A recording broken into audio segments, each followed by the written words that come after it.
जय श्री श्री यशोदा दामोदर भगवान की जय, श्री दामोदर अष्टकम की जय। तो अभी हमने जो सत्यवत मुनि के द्वारा ये दामोदर अष्टकम जो कृत हुआ है उसके बारे में हम चर्चा करेंगे।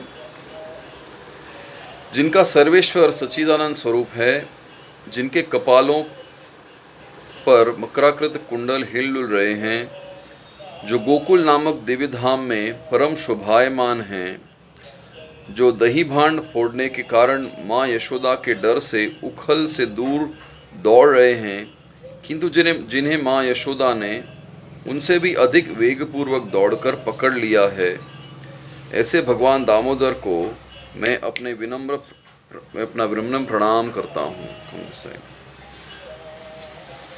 माँ के हाथ में लठियाँ देखकर वे रोते रोते बारंबार अपनी आँखों को अपने दोनों हस्तकमलों से मसल रहे हैं।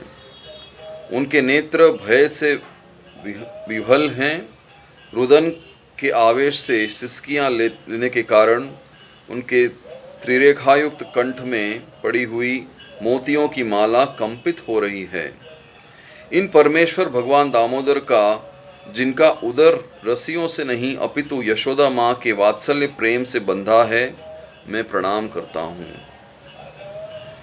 जो ऐसी बाल लीलाओं के द्वारा गोकुल वासियों को आनंद सरोवरों में डुबोते रहते हैं और अपने ऐश्वर्य ज्ञान में मग्न अपने भक्तों के प्रति यह तथ्य प्रकाशित करते हैं कि उन्हें भय आदर की धारणाओं से मुक्त अंतरंग प्रेमी भक्तों द्वारा ही जीता जा सकता है, उन भगवान दामोदर को मैं कोटि कोटि प्रणाम करता हूँ। हे प्रभु, यद्यपि आप हर प्रकार के वर देने में समर्थ हैं, तथापि मैं आपसे न तो मोक्ष अथवा मोक्ष के चरम सीमा रूप वैकुंठ में शाश्वत जीवन और न ही नवधा भक्ति द्वारा प्राप्त कोई अन्य वरदान मांगता हूँ। हे नाथ, मेरी तो बस इतनी ही इच्छा है कि आपका यह वृंदावन का बाल गोपाल रूप मेरे हृदय में सदा प्रकाशित रहे, क्योंकि इसके सिवा मुझे किसी अन्य वरदान से प्रयोजन की क्या है। हे प्रभु, लालिमायुक्त कोमल श्याम वर्ण के घुंघराले बालों से घिरा हुआ आपका मुख कमल माँ यशोदा के द्वारा बारंबार चुंबित हो रहा है और आपके होंठ बिंब फल की भांति लाल हैं। आपके मुखमंडल का यह सुंदर दृश्य मेरे हृदय में सदा विराजित रहे। मुझे लाखों प्रकार के दूसरे लोभों की कोई आवश्यकता नहीं। हे भगवान, मैं आपको प्रणाम करता हूँ। हे दामोदर, हे अनंत, हे विष्णु, हे नाथ, मेरे प्रभु, मुझ पर प्रसन्न हो जाइए। मैं दुखों के सागर में डूबा जा रहा हूँ। मेरे ऊपर अपनी कृपा दृष्टि की वर्षा करके मुझ दीनहीन शरणागत का उद्धार कीजिए और मेरे नेत्रों के समक्ष प्रकट हो जाइए। हे भगवान दामोदर, जिस प्रकार आपने दामोदर रूप से नल कुंवर और मणिग्रीव नामक कुबेर पुत्रों को नारद जी के श्राप से मुक्त कर उन्हें अपना महान भक्त बना लिया था, उसी प्रकार मुझे भी आप अपनी प्रेम भक्ति प्रदान कर दीजिए। यही मेरा एकमात्र आग्रह है। मुझे किसी भी प्रकार के मोक्ष की कोई इच्छा नहीं है। हे भगवान दामोदर, मैं सर्वप्रथम आपके उदर को बांधने वाली दीप्तिमान रस्सी को प्रणाम करता हूँ। आपकी प्रियतमा श्रीमती राधा रानी के चरणों में मेरा सादर प्रणाम है और अनंत लीलाएं करने वाले आप परमेश्वर को मेरा प्रणाम है। श्री दामोदर अष्टकम की जय। श्रील प्रभुपाद की जय। निताय गौर प्रेमानंदे। हरि हरि बोल। हरे कृष्णा कृष्णा कृष्णा हरे हरे, हरे राम राम राम हरे हरे। तो जैसे कि मैंने बताया कि कार्तिक मास का आज प्रथम दिवस है और वैष्णव के लिए कार्तिक मास का बहुत ही एक विशेष कारण है। इस मास में हमारी भक्ति को चार चांद लगाने के लिए हमें अवसर प्रदान किया गया है कि हम इस कार्तिक मास में ज़्यादा से ज़्यादा भक्ति करें। तो इस परिस्थिति में जब हम कोविड से गुज़र रहे हैं, हम सब अपने घरों में बंद हैं, एक तरह से ये अवसर हमें प्रदान हुआ है कि हम घर में जो भगवान हैं उनकी सेवा करें और यशोदा दामोदर का एक फ़ोटो, विग्रह तो नहीं बोल सकते, फ़ोटो हम लगाकर उनकी उपासना करें, उनको दीप दिखाएं दिन में 2 बार। ये तो हमें करना ही है। सत्संग ना होने के कारण हम एक दूसरे से मिल नहीं पा रहे हैं, लेकिन इस माध्यम से हम आज कार्तिक मास का क्या महत्व है उसकी चर्चा करेंगे और आशा करता हूँ कि आप सब इसे ध्यानपूर्वक सुनेंगे और जैसे शास्त्रों में वर्णित किया गया है, हम इस शास्त्रों के अनुसार इस मास में हम अपनी भक्ति का कार्य करेंगे। हरे कृष्णा। तो कार्तिक मास में भक्ति करना, मैं पढ़ रहा हूँ श्री प्रभुपाद जी के द्वारा लिखा हुआ ये लेख। पद्म पुराण में कहा गया है कि मनुष्य को चाहिए कि अपनी आर्थिक स्थिति के अनुसार विभिन्न उत्सवों को संपन्न करें। हर व्यक्ति को चाहिए कि भगवान के विभिन्न उत्सवों एवं समारोहों को अवश्य मनाएं। इन सर्वाधिक महत्वपूर्ण उत्सव में एक उत्सव है ऊर्जा व्रत। यह कार्तिक मास में मनाया जाता है। इस उत्सव में विशेषतया वृंदावन में दामोदर रूप में भगवान के अर्च विग्रह की पूजा का विशेष कार्यक्रम होता है। दामोदर का संदर्भ है अपनी माता यशोदा द्वारा कृष्ण को रस्सी से बांधे जाना। कहा जाता है कि जिस प्रकार भगवान दामोदर अपने भक्तों को अत्यंत प्रिय हैं, उसी प्रकार दामोदर मास अर्थात कार्तिक मास भी उन्हें अति प्रिय है। ये मास भगवान को बहुत ही प्रिय है। कार्तिक मास में ऊर्जा व्रत के समय मथुरा में भक्ति करने की विशेष संस्तुति की जाती है। आज भी अनेक भक्त इस प्रथा का पालन करते हैं। वे मथुरा या वृंदावन में पूरे कार्तिक मास में भक्ति करने के उद्देश्य से वहां जाकर ठहरते हैं। पद्म पुराण में कहा गया है, भगवान भक्त को मुक्ति या भौतिक सुख तो दे सकते हैं, किंतु भक्तगण कार्तिक मास में मथुरा में रहकर कुछ भक्ति कर लेने पर ही भगवान की शुद्ध भक्ति प्राप्त करना चाहते हैं। तात्पर्य यह है कि भगवान उन सामान्य व्यक्तियों को भक्ति नहीं प्रदान करते जो भक्ति के विषय में निष्ठावान नहीं हैं, किंतु ऐसे निष्ठा रहित व्यक्ति भी यदि कार्तिक मास में विशेषतया मथुरा मंडल में रहकर विधि पूर्वक भक्ति करते हैं तो उन्हें भगवान की व्यक्तिगत सेवा प्राप्त होती है। ये लिखा गया है भक्ति रसामृत सिंधु अध्याय 12 में। कार्तिक अनुपालन कैसे कर सकते हैं? तो ये एक वार्तालाप है एक भक्त और प्रभुपाद जी के बीच में कि हमें कार्तिक मास का अनुपालन कैसे करना चाहिए। भक्त: श्रील प्रभुपाद, आज ऊर्जा व्रत कार्तिक व्रत का प्रारंभ है। क्या आप वर्णन कर सकते हैं कि ऊर्जा व्रत क्या है, इसका पालन कैसे किया जाए? प्रभुपाद जी कहते हैं, ऊर्जा व्रत आप 1 महीने तक 24 घंटे हरे कृष्णा महामंत्र का जप करें। सब लोग हंस पड़े। बस यही। भक्त हरे कृष्णा कृष्ण कृष्ण हरे हरे, हरे राम राम राम हरे हरे। श्री प्रभुपाद जी कहते हैं, हाँ, सो मत, खाओ मत, यही ऊर्जा व्रत है। क्या तुम इसका पालन कर सकते हो?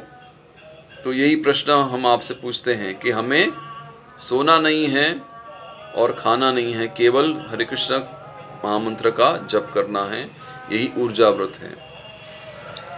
भक्त: मालूम नहीं और सभी हंसते हैं। तो ये प्रभुपाद जी हमें कहते हैं, प्रभुपाद जी का बहुत ही सरलता पूर्वक उत्तर था कि कार्तिक व्रत क्या है, 24 घंटे हमें हरे कृष्ण महामंत्र का जप करना है। ये लीला के बारे में वर्णन किया गया है, श्री दामोदर को बांधना। ये जो लीला है इसका वर्णन इस पुस्तक में है, मैं पढ़ूंगा, आप ध्यानपूर्वक सुनिए।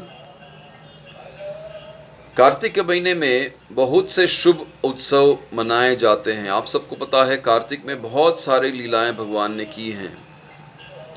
सबसे विशिष्ट है माता यशोदा द्वारा भगवान श्री कृष्ण को रस्सी से बांधना। श्रीमद् भागवतम के दशम स्कंद में 9वें अध्याय में इस लीला का निम्नलिखित वर्णन है। ग्रंथराज श्रीमद् भागवतम की जय। एक दिन सभी दासियां अन्य कार्यों में व्यस्त थीं, अतः माता यशोदा स्वयं दही से मक्खन निकाल रही थी तथा इसी समय कृष्ण आए और उन्होंने माँ के स्तनपान करवाने की प्रार्थना की। माँ से स्तनपान करवाने की प्रार्थना की।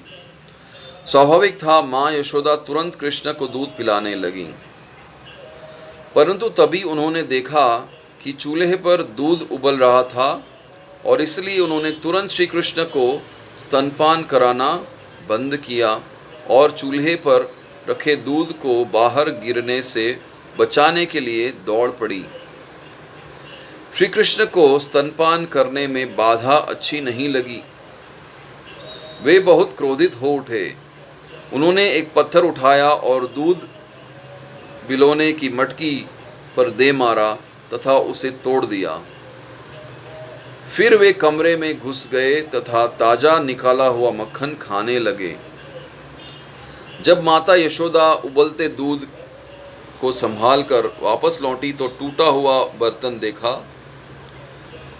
वे समझ गईं कि यह श्री कृष्ण की शरारत है तथा उन्हें ढूंढने लगी।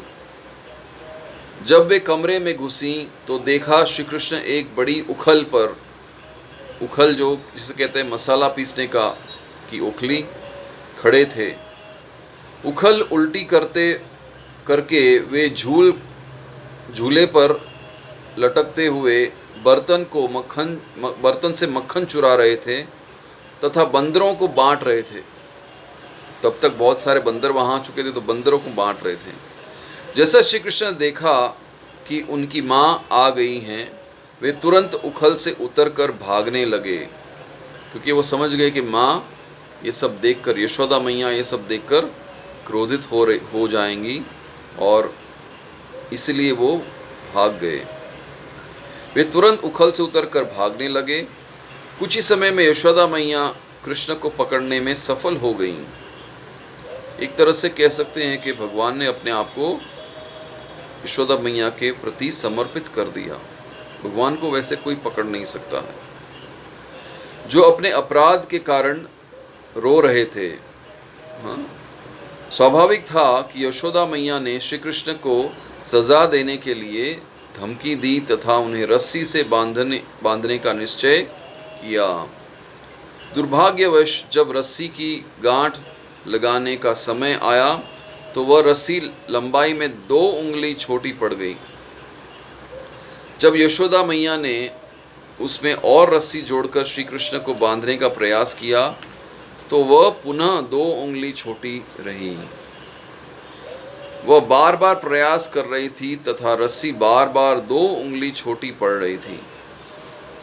अंततः वे बहुत थक गईं तथा श्री कृष्ण ने अपनी स्नेहमयी माँ को थकी देखकर बंधना स्वीकार कर लिया। जब देखा कि माँ थक गई है, माँ के श्रृंगार में बाधा हो गई, माँ के चेहरे पे, जब यशोदा मैया के चेहरे पे उन्होंने देखा कि पसीना आ रहा है, तब भगवान ने यह निर्णय लिया कि अब स्वयं को समर्पित कर देना चाहिए और इसी तरह वो बंधने के लिए तैयार हो गए। राइट। अंततः वे बहुत थक गईं माँ के प्रति सहानुभूत होकर उन्होंने अपनी असीमित शक्ति का प्रदर्शन नहीं किया। जब यशोदा मैया श्री कृष्ण को बांधकर घर के अन्य कार्य में व्यस्त हो गईं, तो श्री कृष्ण ने 2 यमलार्जुन पेड़ देखे। वे वास्तव में कुबेर के 2 पुत्र नव कुंवर और मणिग्रीव थे, जो नारद मुनि के श्राप से शापित किए गए थे और पेड़ बने हुए थे। श्री कृष्ण अपनी अहैतु की कृपा से नारद मुनि की इच्छा पूर्ति के लिए उनकी ओर बढ़े और उन्होंने उन दोनों को मुक्त किया उस पेड़ की अवस्था से। तो ये नवकुबर और मणिग्रीव जो है, दोनों भगवान के समक्ष हाथ जोड़ा उन्होंने और भगवान का धन्यवाद किया। और उन्हें ज्ञात हुआ कि नारायण ने कहा था, नारद मुनि ने कहा था कि आपको स्वयं नारायण आपकी मुक्ति करेंगे और तब तक आप पेड़ बने रहेंगे। और जब पेड़ गिरे तो बहुत ही ज़ोर से आवाज़ आई, बहुत ही ज़ोर से आवाज़ आई और सारे ब्रजवासी वहाँ पर इकट्ठा हो गए। और सबसे पहले नंद महाराज वहाँ पर पहुँचे और नंद महाराज ने देखा कि भगवान जो है वो पेड़ तो उनके पास में गिरे थे, लेकिन वो पेड़ों के पास में थे। तो एक प्रकार से वो डर गए और क्रोधित हो गए। और तब तक यशोदा मैया वहाँ पर पहुँच गई और उन्होंने जब देखा तो उन्हें तुरंत अपने गले से लगा लिया और ज़ोर ज़ोर से रोने लगी। और इस तरह से दामोदर की जो लीला है वो संपन्न हुई। इसी तरह की लीलाओं की चर्चा हम आगे भी करते रहेंगे। आप सबसे विनम्र निवेदन है, आप जो भी देख रहे हैं, आप कृपया इस मास में पूरी तरह से भक्ति में लग जाइए। जैसे कि मैं बार बार कहता हूँ, इस मास में भक्ति करने का जो लाभ है वो अन्य महीनों से 1000 गुना है। इसलिए हमें एक भी क्षण व्यर्थ न गवाते हुए इस मास में बहुत ही गंभीरतापूर्वक भक्ति में लगना चाहिए। नियमित रूप से भगवान के नामों का जप करना चाहिए। 16 माला तो हम करते ही हैं। अनुष्ठान करिए कि हम ज़्यादा से ज़्यादा माला कर सकें। जो 16 करते हैं वो 24 माला कर सकते हैं, जो 24 करते हैं वो अनुष्ठान कर सकते हैं 32 माला। अपने समय के अनुसार, आपके जितना समय मिलता है उसके अनुसार आप ये सब कार्यक्रम कर सकते हैं। घर में जो है यशोदा दामोदर का फ़ोटो रखिए और दिन में और शाम में 2 समय, प्रातः और सायं दोनों समय में दीपदान करना चाहिए, घी का दिया दिखाना चाहिए। इसके अलावा व्रत का पालन करिए। अगर उत्तम होगा कि अगर आप इस महीने में अन्न को न लें, लेकिन कई लोगों को संभव नहीं होता है तो अन्न ले सकते हैं, तो एक ही बार अन्न लेना चाहिए और बाकी जो है फल पे अपना जीवन बिताना चाहिए। अनुष्ठान, विशेष अनुष्ठान कर सकते हैं कि इस महीने में हम ज़्यादा से ज़्यादा भागवतम और भगवद गीता का पाठ करें। और चूँकि ये लॉकडाउन है, हम लोगों के घर नहीं जा सकते या लोगों को अपने घर बुला नहीं सकते, तो हम अपने परिवार के साथ में ये सारे कार्यक्रमों को आगे बढ़ाएं। इस तरह से हमारी भक्ति को हम आगे बढ़ाएं और कार्तिक मास जो 30 नवंबर तक है उसका पूरा लाभ उठाएं। कार्तिक मास की जय, श्रील प्रभुपाद की जय, श्री राधा मदन मोहन भगवान की जय, श्री यशोदा दामोदर भगवान की जय। निताय गौर प्रेमानंदे, हरि हरि हरि बोल। हरे कृष्णा।